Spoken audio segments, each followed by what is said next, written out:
voina video 14 kan nga minus le plus rule in mathematics mi te hian question tam takan boy thel tuka antenan minus le minus plus tia athenin minus le minus minus ani chin antia athenin minus le plus ani chin antia chu vain voina hian I a concept le atidan a basic kan nga multiplication a kan sharing tur chu plus le plus kan multiply jon plus ani chin and then example plus 7 multiplied by plus 62 plus 42 ani chin chuan plus le minus kan multiply chuan minus ani chin tuna example kan enanga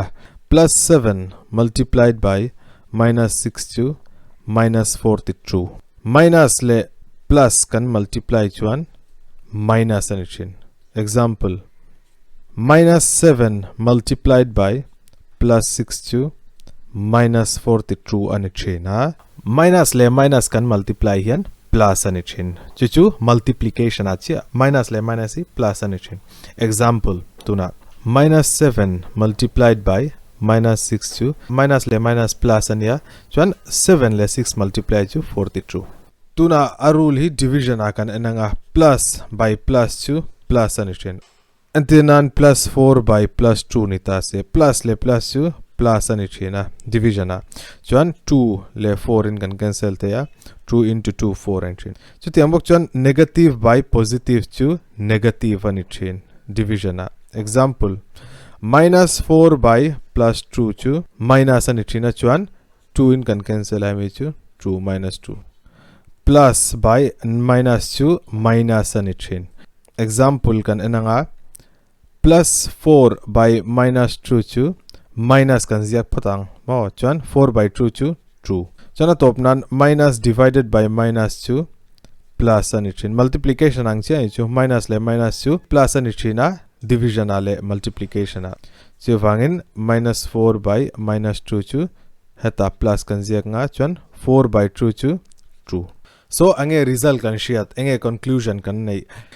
multiplication le division a chuan kan shiat tur chu plus le plus hi plus ani china chuan plus le minus hi minus ani china minus le plus hi minus ani china chuan minus le minus hi plus ani chin hemi thil hi multiplication le division a om chin tuna addition le subtraction a kan enanga hemi tlemina important ta hi hemi hetlai bera hian mi an boy chin hemi concept bera hian mi an boy chin ta chu vain hemi thaden kan enang tuna positive le negative a kan buai tur ber chu eng number nge a om anung lo ka hian a number a zira ni mai antinan 9 le true ani chuan hemi sign hi kan mangdon heta chuan 9 a pani kan pe chin 7 mo tiang hian antinan 9 minus 9 plus 2 chu ni se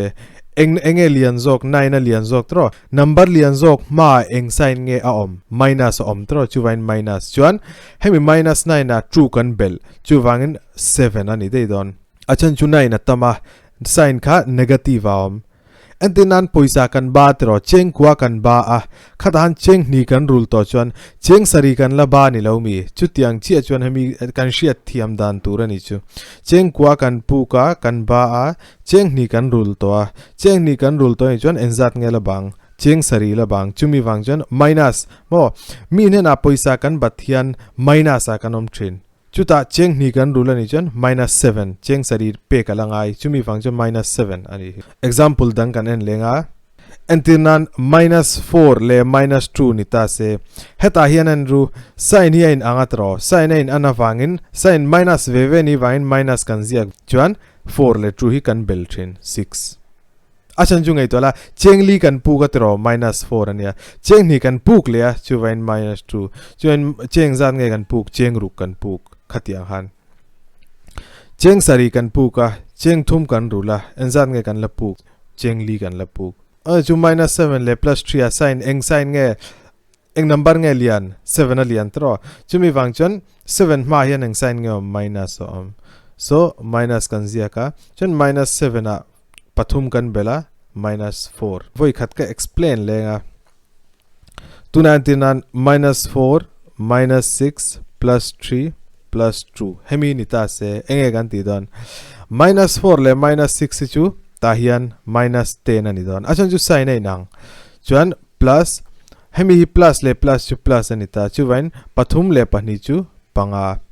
tuna hata ange minus 10 le plus 5 eng number nge lian 10 a lian atro eng sign nge kan ziang minus tuna minus 10 a panga kan bel cheng som kan ba a chenga kan rule to eng zat nge kan lape kangai kan labat minus 5 hetiang hian tuna example kan lang atro heta antinan minus 7 minus 4 minus 3 plus 8 nita se heta hian minus le minus su minus ani thin chuan hemita pani kan bel thin 11 minus 3 plus 8 ani ta chuan heta angai le minus le minus su minus ani thin chuan 11 le 3 hi 14 an ju sai nai nang plus 8 tuna cheng som pali kan ba a cheng riat kan rul to enzat nge la bang don cheng ru kan pe kalangai chuan minus a asan chu number lian ma sign negative om ole tu zong hinia I minus le minus ti vel le minus le plus ti concept chu thank you